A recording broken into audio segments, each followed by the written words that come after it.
नमस्कार दोस्तों, आप सभी का स्वागत है। विश्व में सर्वाधिक वन क्षेत्र किस देश का है? विश्व में सबसे अधिक वन क्षेत्र किस देश में है? इसका आंसर होगा रूस। ऑप्शन ए रूस। सेकंड स्थान पर ब्राजील है और थर्ड स्थान पर जो है कनाडा है।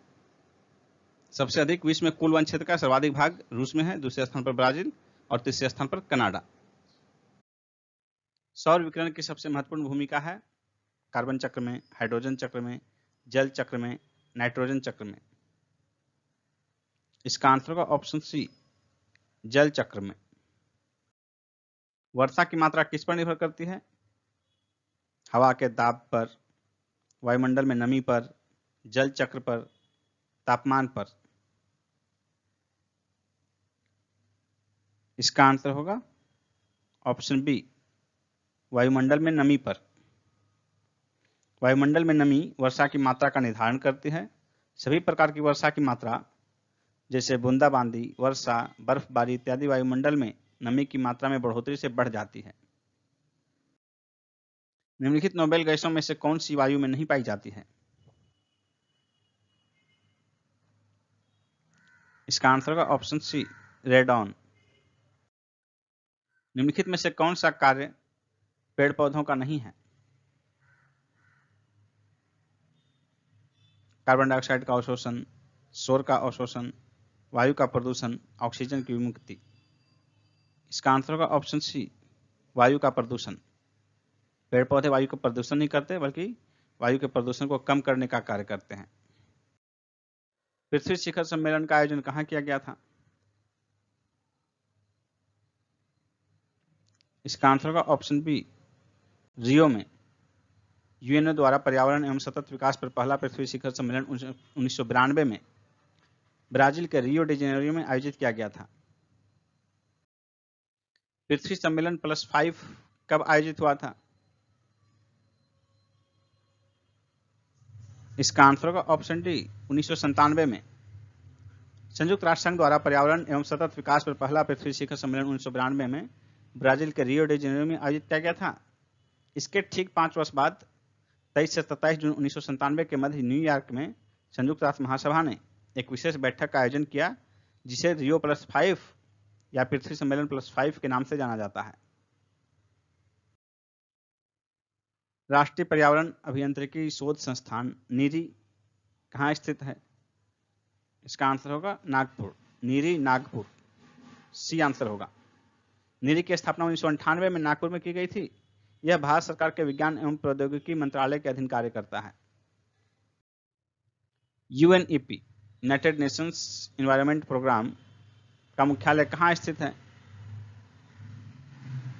इसका आंसर होगा ऑप्शन सी, नैरोबी में। केन्या के नैरोबी में इसकी स्थापना 1972 में की गई थी। ग्रीन पीस इंटरनेशनल का मुख्यालय कहाँ स्थित है? ग्रीन पीस इंटरनेशनल का मुख्यालय एम्स्टर्डम में स्थित है। ए आंसर होगा। यह एक गैर सरकारी पर्यावरण संगठन है जिसका मुख्यालय नीदरलैंड के एम्स्टर्डम में स्थित है।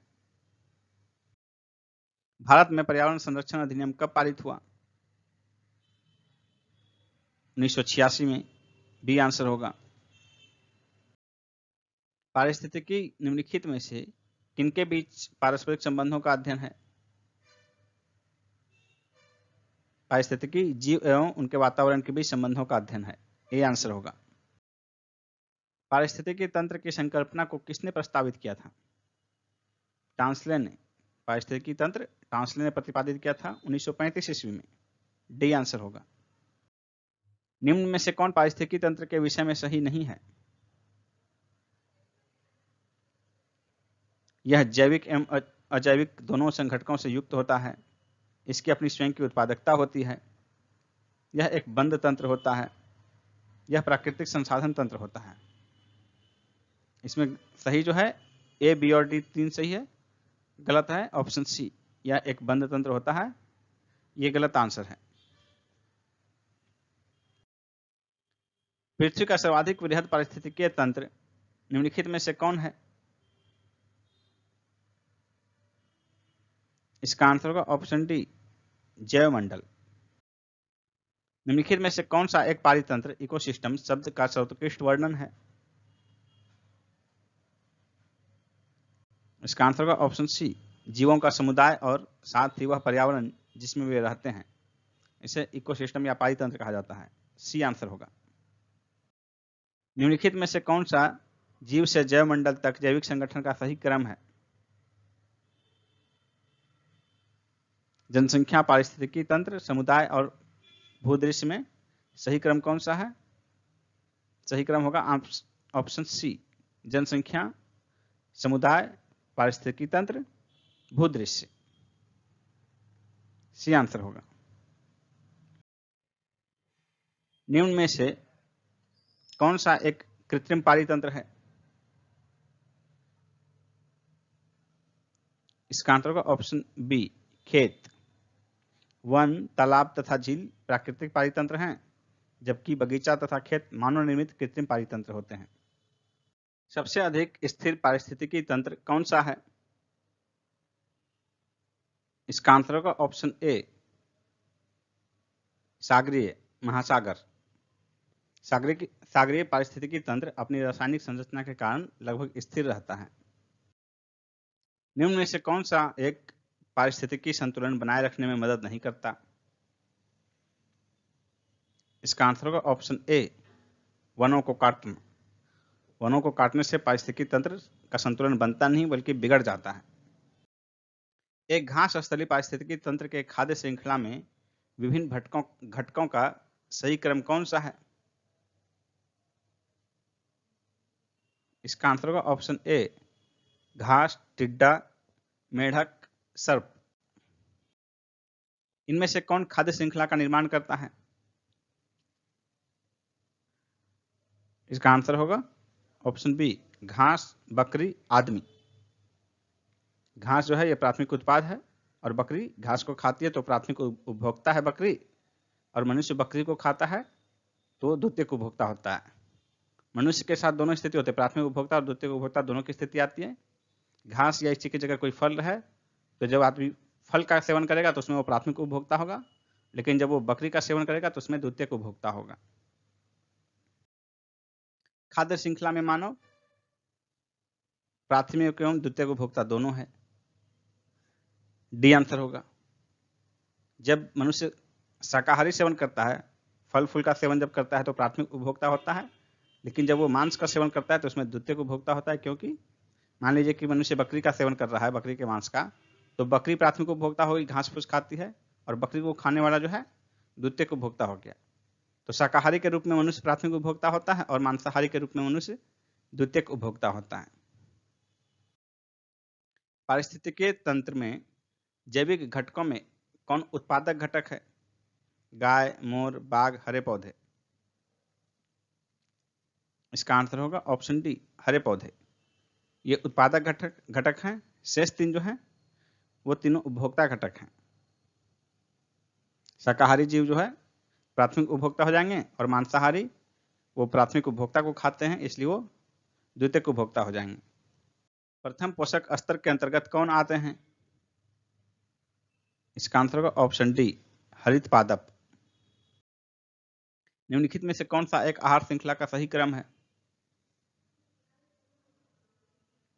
इसका आंसर होगा ऑप्शन ए, डायटम, क्रेस्टेशियाई, हेरिंग।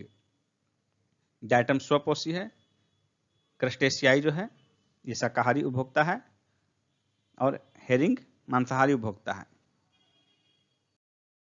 पारिस्थितिकीय निकाय में ऊर्जा का प्राथमिक स्रोत क्या है? इसका आंसर होगा ऑप्शन सी, सौर ऊर्जा। पारिस्थितिकीय तंत्र में उच्चतम पोषण स्तर किसे प्राप्त है? इसका आंसर होगा ऑप्शन सी, सर्वाहारी को। जीव भार का पिरामिड किस पारिस्थितिकीय तंत्र में उलट जाता है? इसका आंसर होगा ऑप्शन बी, तालाब। एक मनुष्य के जीवन को पूर्ण रूप से धारणीय करने के लिए न्यूनतम आवश्यक भूमि को क्या कहते हैं? इसका आंसर होगा ऑप्शन बी, पारिस्थितिकीय पदछाप, इकोलॉजिकल फुटप्रिंट। पारिस्थितिकीय घटकों की वह आवश्यक मात्रा जो मनुष्य को उसकी जीवन शैली के सुचारू रूप से चलाने के लिए आवश्यक होती है, पारिस्थितिकी पदछाप कहलाती है। इसके अंतर्गत मनुष्य द्वारा कार्बन उत्सर्जन का भी मापन किया जाता है। निम्नलिखित वृक्षों में से कौन सा वृक्ष पर्यावरणीय संकट माना जाता है? इसका आंसर होगा ऑप्शन डी, यूकेलिप्टस। दो भिन्न समुदायों के बीच का संक्रांति क्षेत्र क्या कहलाता है? इसका आंसर होगा ऑप्शन डी, इकोटोन। पारितंत्र की घटती उत्पादकता के क्रम में उनका निम्नलिखित में से कौन सा अनुक्रम सही है? इसका आंसर होगा ऑप्शन सी, मैंग्रोव, घास स्थल, झील, महासागर। अधिक विविधता वाले पारितंत्र की उत्पादकता भी अधिक होगी। निम्न में से किसने सर्वप्रथम गहन पारिस्थितिकी, डीप इकोलॉजी शब्द का प्रयोग किया? इसका आंसर होगा ऑप्शन डी, अर्नीज नेस ने 1973 में 1973 ईस्वी में। पारिस्थितिकी नीचे की संकल्पना को किसने प्रतिपादित किया?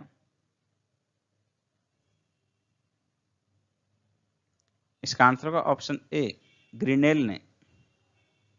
भारत का प्रथम national centre for marine biodiversity किस शहर में स्थित है? इसका आंसर होगा ऑप्शन बी, जामनगर में। गुजरात के जामनगर में स्थित है। सर्वाधिक जैव विविधता कहाँ पाई जाती है? इसका आंसर होगा ऑप्शन ए, उष्णकटिबंधीय वर्षा वनों में। सर्वाधिक जैव विविधता उष्णकटिबंधीय वर्षा वनों में पाई जाती है क्योंकि इनमें वर्ष भर उच्च वर्षा तथा तापमान रहता है। इसी कारण इसे अनुकूलतम बायोम भी कहा जाता है। भारत में जैव विविधता के तप्त स्थल हॉट स्पॉट हैं पूर्वी घाट और पश्चिमी हिमालय। सी आंसर होगा। भारत में जैव विविधता के हॉट स्पॉट जो हैं पूर्वी घाट और पश्चिमी हिमालय माना जाता है। जैव विविधता के ह्रास का मुख्य कारण क्या है?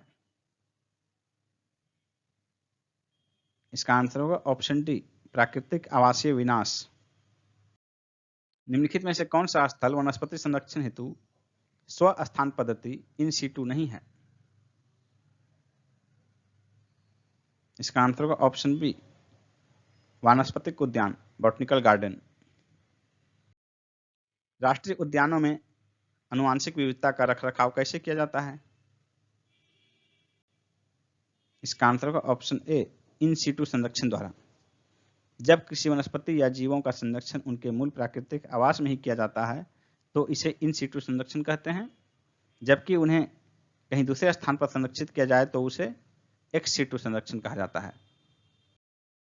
निम्नलिखित में से क्रायोबैंक एक्स सीटू संरक्षण के लिए कौन सी गैस सामान्यतः प्रयोग होती है? इसका आंसर होगा ऑप्शन ए, नाइट्रोजन। जैव विविधता के साथ साथ मनुष्य के परंपरागत जीवन के संरक्षण के लिए सबसे महत्वपूर्ण रणनीति निम्नलिखित में से किस एक की स्थापना करने में निहित है? इसका आंसर होगा ऑप्शन ए, जीवमंडल रिजर्व। रेड डाटा बुक का प्रकाशन किसके द्वारा किया जाता है? इसका आंसर होगा option B, IUCN। Red data book का संबंध किससे है? इसका आंसर होगा ऑप्शन बी, विलुप्ति के संकट से ग्रस्त जीव जंतुओं से। भारत में गिद्धों की कमी का अत्यधिक प्रमुख कारण क्या है? इसका आंसर होगा ऑप्शन सी, जानवरों को दर्द निवारक देना।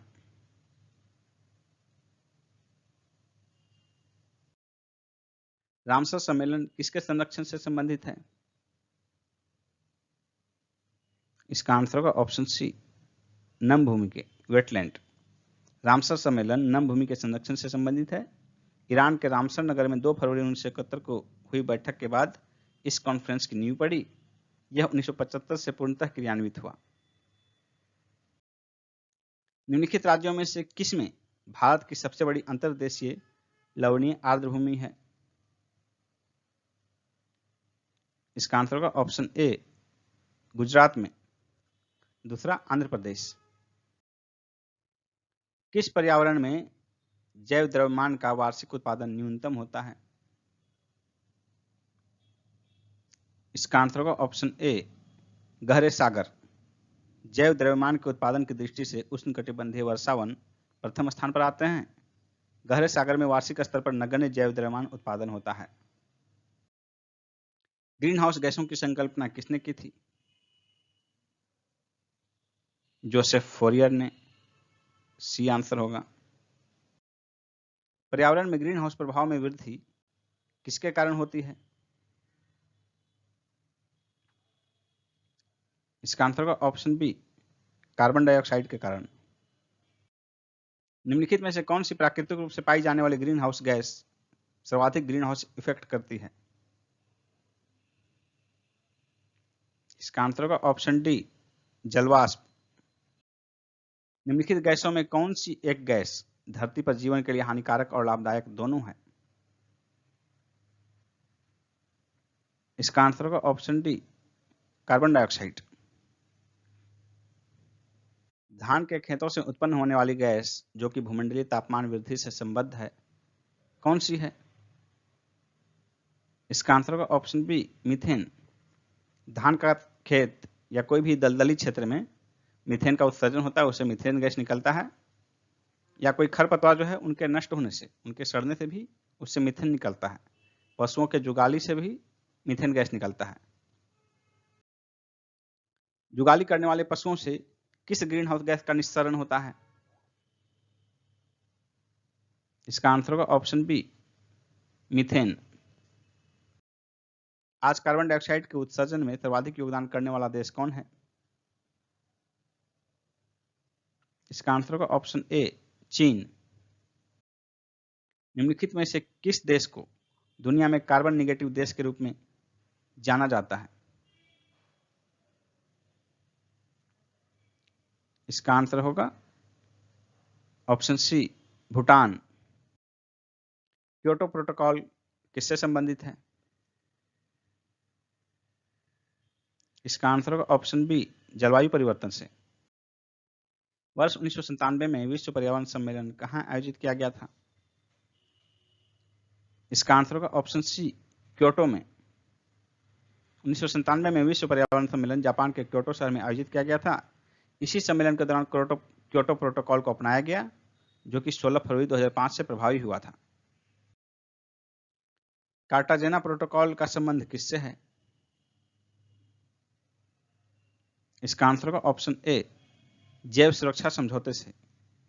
कार्टाजेना प्रोटोकॉल एक अंतर्राष्ट्रीय संधि है जिसका संबंध जैव सुरक्षा समझौते से है।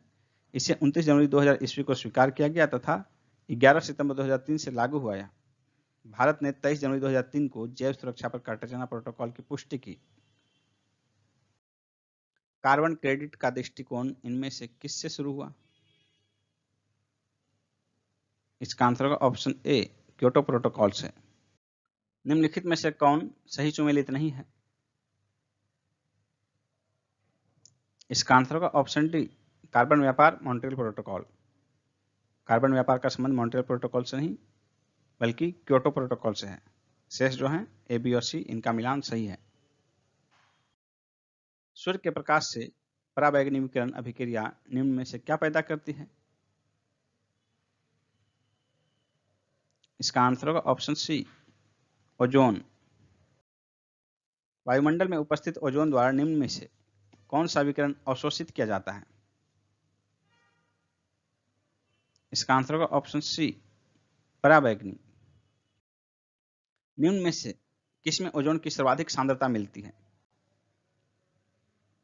इसका आंसर होगा ऑप्शन सी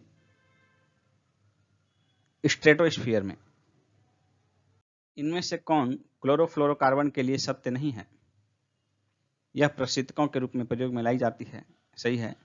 यह ग्रीन हाउस प्रभाव में योगदान नहीं देती है, यह गलत है, बी आंसर हो जाएगा। शेष जो है ए सी और डी, ये तीनों स्टेटमेंट सही है। निम्न में से कौन सा तंत्र सही सुमेलित नहीं है? ग्रीन हाउस गैस और उनका स्रोत दिया गया है। Carbon dioxide thermal power station, सही है। क्लोरोफ्लोरोकार्बन ऑटोमोबाइल, ये गलत है, आंसर हो जाएगा ऑप्शन बी मीथेन जलमग्न धान के खेत, ये सही है। सल्फर डाइऑक्साइड ईंट के भट्टे। तो ए सी और डी सही है, आंसर हो जाएगा ऑप्शन बी। ओजोन छिद्र का निर्माण सर्वाधिक है अंटार्कटिका के ऊपर, सी आंसर होगा। मॉन्ट्रियल प्रोटोकॉल किससे संबंधित है? इसका आंसर होगा ऑप्शन ए, ओजोन परत के क्षय को रोकने से। निम्न में से कौन सा युग्म सुमेलित नहीं है? ओजोन, क्लोरोफ्लोरोकार्बन सही है। अम्ल वर्षा, नाइट्रिक ऑक्साइड, ये गलत है। अम्ल वर्षा का कारण नाइट्रिक ऑक्साइड नहीं होता है बल्कि नाइट्रस ऑक्साइड होता है। निम्नलिखित में से कौन सा एक ओजोन के अवक्षय करने वाले पदार्थ के प्रयोग पर नियंत्रण करने और उन्हें चरणबद्ध रूप से प्रयोग बाह्य करने के मुद्दे से संबद्ध है? इसका आंसर होगा ऑप्शन बी, मॉन्ट्रियल प्रोटोकॉल। सूर्य से आने वाला हानिकारक पराबैंगनी विकिरण निम्न में से किसका कारण हो सकता है? इसका आंसर होगा ऑप्शन डी, त्वचा कैंसर का। वैज्ञानिकों के निम्न टीम में से किसने सर्वप्रथम अंटार्कटिका के ऊपर ओजोन छिद्र का पता लगाया? इसका आंसर होगा ऑप्शन डी, ब्रिटिश टीम ने 1985 ईस्वी में। निम्नलिखित जंगलों में से कौन सा जंगल पृथ्वी ग्रह के फेफड़े के रूप में जाना जाता है? इसका आंसर होगा ऑप्शन डी, अमेजन वर्षा वन। अमेजन वर्षा वन जो है ये पृथ्वी ग्रह का फेफड़े के रूप में जाना जाता है क्योंकि इनकी वनस्पति लगातार कार्बन डाइऑक्साइड को अवशोषित कर ऑक्सीजन मुक्त करती रहती है। पृथ्वी के 20% से अधिक ऑक्सीजन अमेजन वर्षा वनों द्वारा उत्पादित होता है, इसलिए इसे पृथ्वी का फेफड़ा कहते हैं। निम्न में से कौन सा भारत में निर्वनीकरण का प्रभाव नहीं है? इसका आंसर होगा ऑप्शन सी, नगरीकरण। नगरीकरण जो है निर्वनीकरण का प्रभाव नहीं है बल्कि निर्वनीकरण नगरीकरण का प्रभाव हो जाता है कई बार। नगरीकरण जो है निर्वनीकरण के कारणों में से एक है, प्रभाव नहीं। नागालैंड के पर्वत क्रमशः बंजर होते जा रहे हैं, उसका मुख्य कारण क्या है? इसका आंसर होगा ऑप्शन सी, झूम खेती। भारत में उपयुक्त पारिस्थितिक संतुलन बनाए रखने के लिए वन आच्छादन हेतु न्यूनतम संस्तुत भूमि क्षेत्र कितना है? इसका आंसर होगा ऑप्शन बी, 33%, यानी कि कुल भू क्षेत्र का 1/3 क्षेत्र में वन होना चाहिए। पगमार्क तकनीक का प्रयोग किया जाता है विभिन्न वन्य जंतुओं की संख्या के आकलन के लिए, सी आंसर होगा। विभिन्न जंतुओं का, जैसे मान लीजिए कि शेर का, बाघ का, इनका संख्या आकलन करना है तो उसके लिए पगमार्क तकनीक का प्रयोग किया जाता है। और इस पगमार्क तकनीक में क्या किया जाता है, तो कहीं भी जो जंगल में जीव रहते हैं तो उनका पानी का एक स्रोत होता है, तभी वहां जीवित रह सकते हैं। तो किसी भी जंगल में जहाँ शेर कितने हैं तो इसका संख्या पता लगाना है, तो वहां पर जो जलाशय के क्षेत्र हैं उन जलाशयों के क्षेत्र में जो है ध्यान रखा जाता है, निगरानी रखी जाती है। और शेर जो है पानी पीने आते हैं और उनके बाद जो उनका पद का है, पग मार्क जो है, प्रत्येक के पैर का जो खुर का उनका निशान है वो सबका निशान बिल्कुल डिफरेंट होता है, सबका यूनिकनेस होता है। और उन्हीं को काउंटिंग करके, उनके पग मार्क का ही काउंट करके उनकी संख्या का पता लगाया जाता है। भारत में निम्नलिखित में से कौन सा अधिनियम वन्य जीवों को संरक्षण प्रदान करता है? इसका आंसर होगा ऑप्शन ए, वन्य जीव संरक्षण अधिनियम 1972। चिपको आंदोलन मूल रूप से किसके विरुद्ध था? इसका आंसर होगा ऑप्शन सी, वन कटाई के। National bureau of plant genetic resources कहाँ स्थित है? इसका आंसर होगा ऑप्शन ए, नई दिल्ली में। National bureau of plant genetic resources यानी कि राष्ट्रीय पादप आनुवांशिक संसाधन ब्यूरो की स्थापना 1977 में नई दिल्ली में राष्ट्रीय स्तर पर पौधों के आनुवांशिक संसाधनों के प्रबंधन के लिए एक नोडल एजेंसी के रूप में की गई थी। इसके 10 क्षेत्रीय कार्यालय विभिन्न कृषि जलवायु क्षेत्र में स्थित हैं। निम्नलिखित देशों में से किसमें कुल भौगोलिक क्षेत्रफल के 60% भाग पर वन बनाए रखने का संवैधानिक प्रावधान है? इसका आंसर होगा ऑप्शन सी, भूटान में। और वर्तमान में भूटान में जो है 85% भाग पर वन है, 85.5% जापान के भूभाग पर वन है। भारत में स्थापित पहला राष्ट्रीय उद्यान कौन सा है? भारत में स्थापित पहला राष्ट्रीय उद्यान जिम कॉर्बेट राष्ट्रीय उद्यान है। इसकी स्थापना 1936 में हेली नेशनल पार्क के रूप में की गई थी। 1973 में प्रोजेक्ट टाइगर सर्वप्रथम यहीं शुरू किया गया था। निम्नलिखित अभयारण्य में से कौन उल्लिखित संरक्षित प्रजातियों से सुमेलित नहीं है? जिम कॉर्बेट बाघ सही है। घाना शेर ये गलत है। घाना जो है ये पक्षी अभयारण्य है, राजस्थान के भरतपुर में स्थित है, तो इसलिए ये शेर के लिए नहीं होगा, ये पक्षी अभयारण्य है। बाकी जो 3 हैं, काजीरंगा गैंडा के लिए संरक्षित है, पेरियार हाथी के लिए, तो ए, सी और डी तीनों सही सुमेलित हैं, बी सुमेलित नहीं है। डच्ची ग्राम राष्ट्रीय उद्यान निम्नलिखित में से किससे संबंधित है?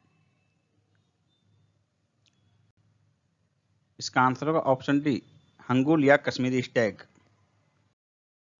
भारत के निम्नलिखित में से किस वर्ग के आरक्षित क्षेत्रों में स्थानीय लोगों को जीव भार एकत्रित करने और उसके उपयोग की अनुमति नहीं है? इसका आंसर होगा ऑप्शन बी, राष्ट्रीय उद्यानों में। निम्नलिखित राज्यों में से उस राज्य को चुनिए जिसमें सर्वाधिक संख्या में वन्य जीव अभयारण्य, नेशनल पार्क और अभयारण्य हैं। इसका आंसर होगा ऑप्शन सी, मध्य प्रदेश में। सबसे अधिक देश में कुल जो है नेशनल पार्क और अभयारण्य की संख्या 104 है, जिसमें सबसे अधिक 10 मध्य प्रदेश में है। दूसरा स्थान अंडमान निकोबार द्वीप समूह का है, जहां की 9 है। निम्नलिखित में से कौन सही सुमेलित नहीं है?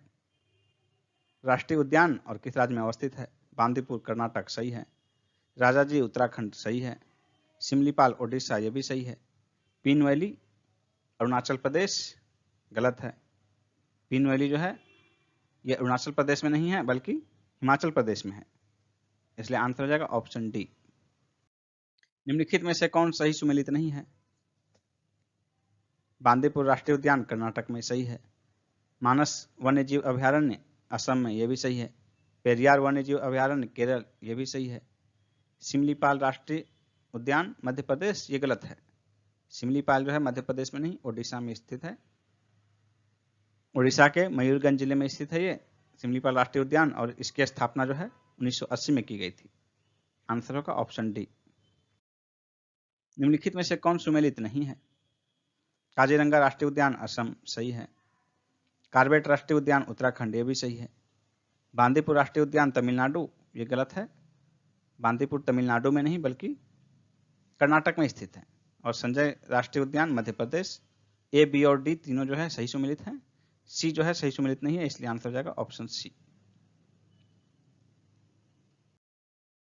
निम्नलिखित में से कौन एक सही सुमेलित नहीं है? राजाजी राष्ट्रीय उद्यान हाथी के लिए संरक्षित है, सही है। पेरियार राष्ट्रीय उद्यान हंगुल के लिए ये गलत है। पेरियार जो है हंगुल के लिए नहीं, ये बाघ और हाथी के लिए संरक्षित है। मानस राष्ट्रीय उद्यान हाथी के लिए। दुधवा टाइगर रिजर्व है, दुधवा राष्ट्रीय उद्यान टाइगर के लिए। तो आंसर हो जाएगा ऑप्शन बी। शेष जो है ए, सी और डी तीनों सही सुमेलित हैं। निम्नलिखित में से कौन सा एक नेशनल पार्क इसलिए अनूठा है कि वह एक प्लवमान फ्लोटिंग वनस्पति से युक्त अनूप स्वैम्प होने के कारण समृद्ध जैव विविधता को बढ़ावा देता है? इसका आंसर होगा option B, Keibul Lamjao national park. यह मणिपुर में स्थित है। यह विश्व का एकमात्र फ्लोटिंग पार्क है। निम्नलिखित में से किस देश में उसके कुल भौगोलिक क्षेत्र का 30% से अधिक क्षेत्र राष्ट्रीय पार्क के अंतर्गत आता है? इसका आंसर होगा ऑप्शन बी, भूटान। भूटान के कुल भौगोलिक क्षेत्र का 1/3 से अधिक 33.65%, 33.65% जो है वहां के कुल भौगोलिक क्षेत्र का राष्ट्रीय पार्क के अंतर्गत आता है, जबकि 85.5% वहां वन है। भूटान के कुल भूभाग का 85.5% वन क्षेत्र है। निम्नलिखित में से कौन सुमेलित नहीं है? जयमंडल आरक्षित क्षेत्र और राज्य सिमलीपाल ओडिशा में सही है। नोकरेक मेघालय में सही है। अगस्त्यमलाई केरल में ये भी सही है। कंचनजंगा हिमाचल प्रदेश ये गलत है। कंचनजंगा हिमाचल प्रदेश में नहीं, सिक्किम में स्थित है। निम्नलिखित युग्मों में से कौन सा सही सुमेलित नहीं है? जयमंडल आरक्षित क्षेत्र और उसकी अवस्थिति। मानस मेघालय ये सुमेलित नहीं है। मानस मेघालय में स्थित नहीं है बल्कि मानस असम में स्थित है। नंदा देवी उत्तराखंड सही है। कंचनजंगा सिक्किम, ये भी सही है। अगस्तमलाई केरल, ये भी सही है। यानी कि जयमंडी आरक्षित क्षेत्र का अवस्थिति का जो है मिलान बी, सी और डी सही है, ए सही नहीं है, इसलिए आंसर हो जाएगा ऑप्शन ए। एक सींग वाला गैंडा किन प्रदेशों में पाया जाता है? इसका आंसर होगा ऑप्शन बी, पश्चिम बंगाल एवं असम में। भारत के निम्नलिखित क्षेत्रों में से ग्रेट इंडियन हॉर्नबिल के अपने प्राकृतिक आवास में पाए जाने की सबसे अधिक संभावना कहां है? इसका आंसर होगा ऑप्शन डी, पश्चिमी घाट में। भारत का प्रथम तितली उद्यान कहां स्थित है? इसका आंसर होगा ऑप्शन ए, बनरघट्टा जैविक उद्यान, बेंगलुरु। भारतीय टाइगरों को बचाने के लिए प्रोजेक्ट टाइगर किस वर्ष आरंभ किया गया था? प्रोजेक्ट टाइगर 1973 में प्रारंभ किया गया था, बी आंसर होगा। निम्नलिखित में से कौन युग्म सुमेलित नहीं है? बाघ आरक्षित क्षेत्र और किस राज्य में अवस्थित है? बुक्सा बिहार, ये सुमेलित नहीं है, इसलिए आंसर हो जाएगा ऑप्शन ए। बुक्सा बिहार में नहीं, पश्चिम बंगाल में है। शेष तीन जो हैं, दम्फा मिजोरम, नमेरी असम और नामदफा अरुणाचल प्रदेश, ये तीनों मिलान सही है। निम्न युग्मों में से कौन सुमेलित नहीं है? बांदीपुर राष्ट्रीय उद्यान, कर्नाटक, सही है। मानस वन्यजीव अभयारण्य, असम, ये भी सही है। पेरियार वन्यजीव अभयारण्य, केरल, ये भी सही है। सिमलीपाल राष्ट्रीय उद्यान, मध्य प्रदेश नहीं, उड़ीसा में है, इसलिए आंसर हो जाएगा ऑप्शन डी। कौन सा सुमेलित नहीं है? तो डी सुमेलित नहीं है। निम्नलिखित नेशनल पार्क में से किस एक की जलवायु उष्णकटिबंधीय से उपोष्ण, शीतोष्ण और आर्कटिक तक परिवर्तित होती है? इसका आंसर होगा option D, Namdapha national park. यह एक टाइगर रिजर्व भी है। पारिस्थितिक दृष्टिकोण से पूर्वी घाट और पश्चिमी घाटों के बीच एक अच्छा संपर्क होने के रूप में निम्नलिखित में से किसका महत्व अधिक है? इसका आंसर होगा ऑप्शन ए, सत्यमंगलम बाघ आरक्षित क्षेत्र। यह तमिलनाडु का सबसे बड़ा वन्यजीव अभयारण्य है। कार्बेट राष्ट्रीय उद्यान अपना जल किस नदी से प्राप्त करता है? इसका आंसर होगा ऑप्शन बी, रामगंगा नदी से। ऊर्जा संकट से क्या तात्पर्य है? इसका आंसर होगा ऑप्शन डी, कोयला, पेट्रोल जैसे जीवाश्म ईंधन के समाप्त होने का खतरा। निम्नलिखित में से कौन सा नवीकरणीय ऊर्जा का स्रोत है? कोयला, पेट्रोलियम पदार्थ, बायोमास, मिट्टी का तेल। इसका आंसर होगा ऑप्शन सी, बायोमास। निम्नलिखित ऊर्जा में से कौन सी जैविक मात्रा में सर्वाधिक उपयोग की जाती है? सौर ऊर्जा, बी आंसर होगा। निम्नलिखित ऊर्जा स्रोतों में से कौन सा सर्वोत्तम पर्यावरण अनुकूल है?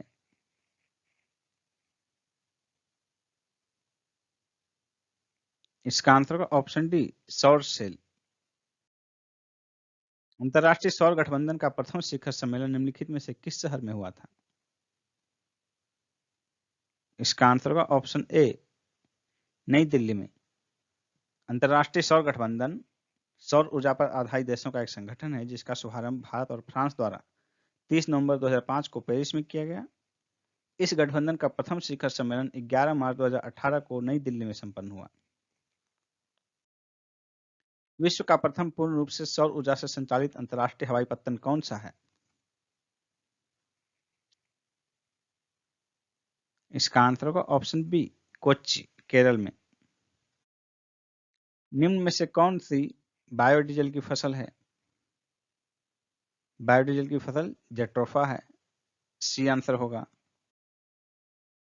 नीचे 4 ऊर्जा फसलों के नाम दिए गए हैं, इनमें से किस एक की खेती एथेनॉल के लिए की जा सकती है? इसका आंसर होगा ऑप्शन बी, मक्का। जेट्रोफा, पोंगाम या सूरजमुखी, इनकी खेती जो है बायोडीजल के लिए की जाती है, न कि एथेनॉल के लिए। निम्नलिखित में से कौन सा ईंधन न्यूनतम पर्यावरण प्रदूषण उत्पन्न करता है? इसका आंसर होगा ऑप्शन ए हाइड्रोजन। निम्नलिखित में से कौन जैव अपघटनी प्रदूषक है? सीवेज ए आंसर होगा। अधूरे प्रज्वलन के कारण मोटर कार एवं सिगरेट से निकलने वाली गैस कौन सी है? इसका आंसर होगा option C carbon monoxide CO।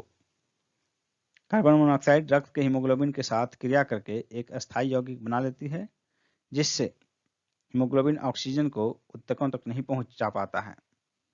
यह मानव स्वास्थ्य के लिए अत्यंत हानिकारक है।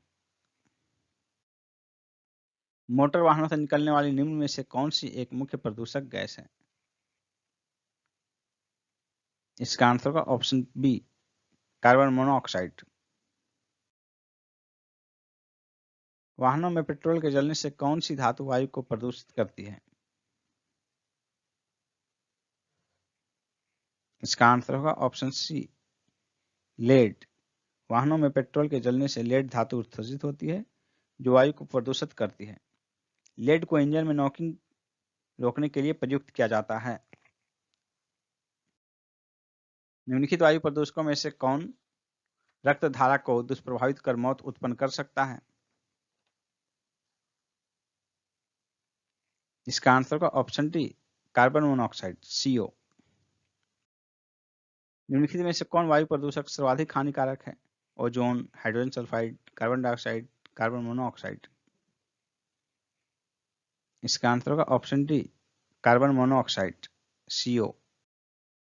निम्नलिखित में से कौन सा एक वायु प्रदूषण के जैविक सूचक का कार्य करता है?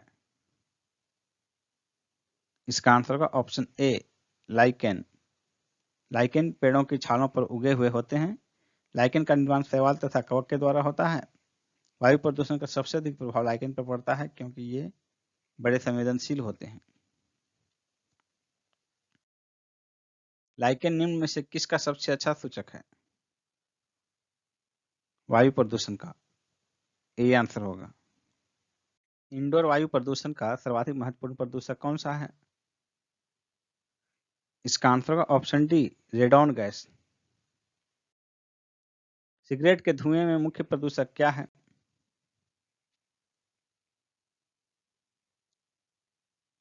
इसका आंसर होगा ऑप्शन सी कार्बन मोनोऑक्साइड और बेंजीन। निम्नलिखित में से कौन अम्ल वृष्टि का कारण है? सल्फर डाइऑक्साइड और नाइट्रस ऑक्साइड। सी आंसर होगा SO2 एंड N2O। अम्ल वर्षा होती है बादल के जल तथा सल्फर डाइऑक्साइड प्रदूषकों के मध्य प्रतिक्रिया के फलस्वरूप। सी आंसर होगा। भूमिगत जल को दूषित करने वाला अजैविक प्रदूषक कौन है? बैक्टीरिया, शैवाल, आर्सेनिक, विषाणु। इसका आंसर होगा ऑप्शन सी आर्सेनिक। और जैविक मलबे में सर्वाधिक रासायनिक प्रदूषक कौन सा होता है? इसका आंसर होगा ऑप्शन ए चमड़ा उद्योग। जल प्रदूषण तथा मृदा प्रदूषण के लिए प्रमुख रूप से यही चमड़ा उद्योग उत्तरदायी है। निम्नलिखित में से कौन एक वायु प्रदूषण से संबंधित नहीं है? इसका आंसर होगा ऑप्शन सी यूट्रोफिकेशन। जल में पोषक तत्वों की अधिकता भी जीवों के ऊपर प्रभाव डालती है। जल में जब जैविक तथा अजैविक दोनों प्रकार के पोषक तत्वों की वृद्धि हो जाती है, तो इस घटना को सुपोषण यानी कि यूट्रोफिकेशन कहते हैं। अत्यधिक पोषकों की उपस्थिति में शैवालों का विकास तेजी से होने लगता है। इसे शैवाल ब्लूम कहते हैं। शैवाल के साथ साथ जलीय पौधों की संख्या में वृद्धि हो जाती है। शैवाल व जलीय पौधे श्वसन क्रिया के लिए जल के अधिकांश ऑक्सीजन को अपने उपयोग में ले लेते हैं। साथ ही ये जहर भी जलाशय में निष्कासित करते हैं। जलाशय में जलीय जीव ऑक्सीजन के अभाव में मरने लगते हैं। जैविक ऑक्सीजन आवश्यकता बायोलॉजिकल ऑक्सीजन डिमांड BOD एक प्रकार का प्रदूषण संसूचक है। जलीय वातावरण में, मृदा में, वायु में, उपर्युक्त सभी में। इसका आंसर होगा ऑप्शन ए जलीय वातावरण में। जैव ऑक्सीजन मांग बायोलॉजिकल ऑक्सीजन डिमांड BOD किसके लिए एक मानक मानदंड है? इसका आंसर होगा ऑप्शन सी, जलीय पारिस्थितिक तंत्र में प्रदूषण के आमापन के लिए। किसी जल क्षेत्र में बीओडी बायोलॉजिकल ऑक्सीजन डिमांड की अधिकता संकेत देती है कि उसका जल सीवेज से प्रदूषित हो रहा है। सी आंसर होगा। नदी में जल प्रदूषण के निर्धारण के लिए घुली हुई मात्रा मापी जाती है, क्लोरीन की, नाइट्रोजन की, ओजोन की, ऑक्सीजन की। इसका आंसर होगा ऑप्शन डी, ऑक्सीजन की। गंगा नदी में बायोलॉजिकल ऑक्सीजन डिमांड सर्वाधिक मात्रा में पाया जाता है कानपुर एवं प्रयागराज के मध्य। बी आंसर होगा। अपने प्रदूषकों के कारण निम्न में से कौन सी नदी जैविक मरुस्थल कहलाती है?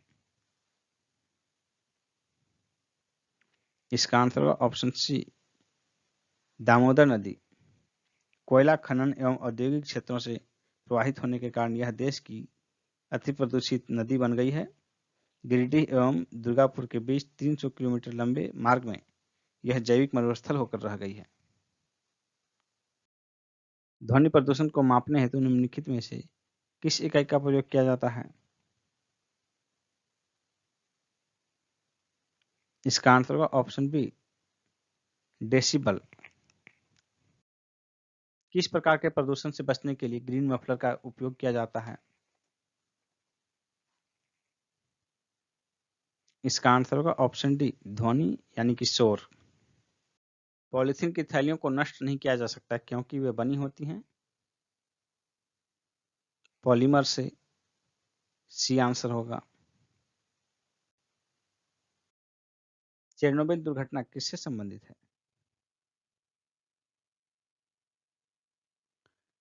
इसका आंसर होगा ऑप्शन ए, नाभिकीय दुर्घटना से।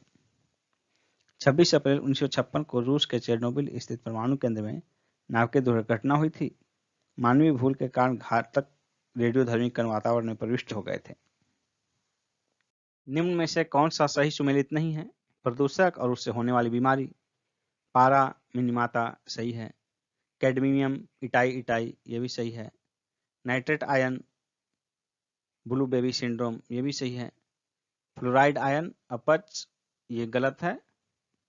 फ्लोराइड आयन से अपच नहीं होता है। फ्लोराइड आयन की अधिकता से दांतों की बीमारी जिसे फ्लोरोसिस कहा जाता है वही होता है। हवा में तैरने वाले श्वसनीय सूक्ष्म कणों का आकार क्या होता है? इसका आंसर होगा ऑप्शन डी, 5 माइक्रोन से कम। निम्नलिखित में से कौन जैविक संसाधन नहीं है? शुद्ध जल, कोयला, पेट्रोलियम, मछली। इसका आंसर होगा ऑप्शन ए, शुद्ध जल। जैविक संसाधन जीवमंडल से प्राप्त किए जाते हैं जैसे वन तथा पशु और उनसे प्राप्त हो सकने वाले पदार्थ। इनमें से किस पर्यावरणविद को जल पुरुष के नाम से जाना जाता है? जल पुरुष किसे कहा जाता है? इसका आंसर होगा ऑप्शन बी, राजेंद्र सिंह को। ये तरुण भारत संघ नामक एनजीओ के चेयरमैन हैं। 2001 में रमन मैग्सेसे पुरस्कार तथा 2015 में स्टॉकहोम वाटर प्राइज से सम्मानित किए जा चुके हैं। निम्न में से किस वर्ष भारत सरकार द्वारा केंद्रीय गंगा प्राधिकरण का गठन किया गया? इसका आंसर होगा ऑप्शन सी, 1985 में 1985 ईस्वी में केंद्रीय गंगा प्राधिकरण का गठन फरवरी 1985 में किया गया। सितंबर 1995 में इसका नाम बदलकर राष्ट्रीय नदी संरक्षण प्राधिकरण किया गया। इसके अध्यक्ष प्रधानमंत्री होते हैं। राष्ट्रीय गंगा नदी बेसिन प्राधिकरण का गठन कब किया गया? इसका आंसर होगा ऑप्शन बी, फरवरी 2009 में। राष्ट्रीय गंगा नदी बेसिन प्राधिकरण का गठन 20 फरवरी 2009 को पर्यावरण संरक्षण अधिनियम 1986 के धारा 3(3) के अंतर्गत किया गया। एगमार्क एक्ट भारत में कब लागू किया गया?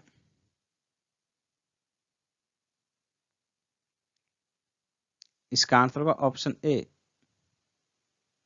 1937 में। निम्नलिखित में से कौन सा सही सुमेलित नहीं है? पारिस्थितिकी विज्ञानों का केंद्र बंगलुरु सही है। भारतीय वन्य प्राणी संस्थान देहरादून ये भी सही है। भारतीय वन प्रबंधन संस्थान कोलकाता, ये गलत है। भारतीय वन प्रबंधन संस्थान कोलकाता में नहीं बल्कि भोपाल में स्थित है, इसलिए सुमेलित नहीं है। Option C. केंद्रीय शुष्क क्षेत्र अनुसंधान संस्थान कजरी कहाँ अवस्थित है? कजरी जोधपुर, याद कर लीजिए, कजरी जोधपुर। डी आंसर होगा। निम्नलिखित में से कौन सही सुमेलित नहीं है? विश्व पर्यावरण दिवस 5 जून, सही है। पृथ्वी दिवस 22 अप्रैल, ये भी सही है। तंबाकू निषेध दिवस 5 मई, ये गलत है। तंबाकू निषेध दिवस 5 मई को नहीं बल्कि 31 मई को मनाया जाता है। ओजोन दिवस 16 सितंबर, ये सही है। आंसर हो जाएगा ऑप्शन सी। धूल प्रदूषण रोकने के लिए सबसे उपयुक्त वृक्ष कौन सा है?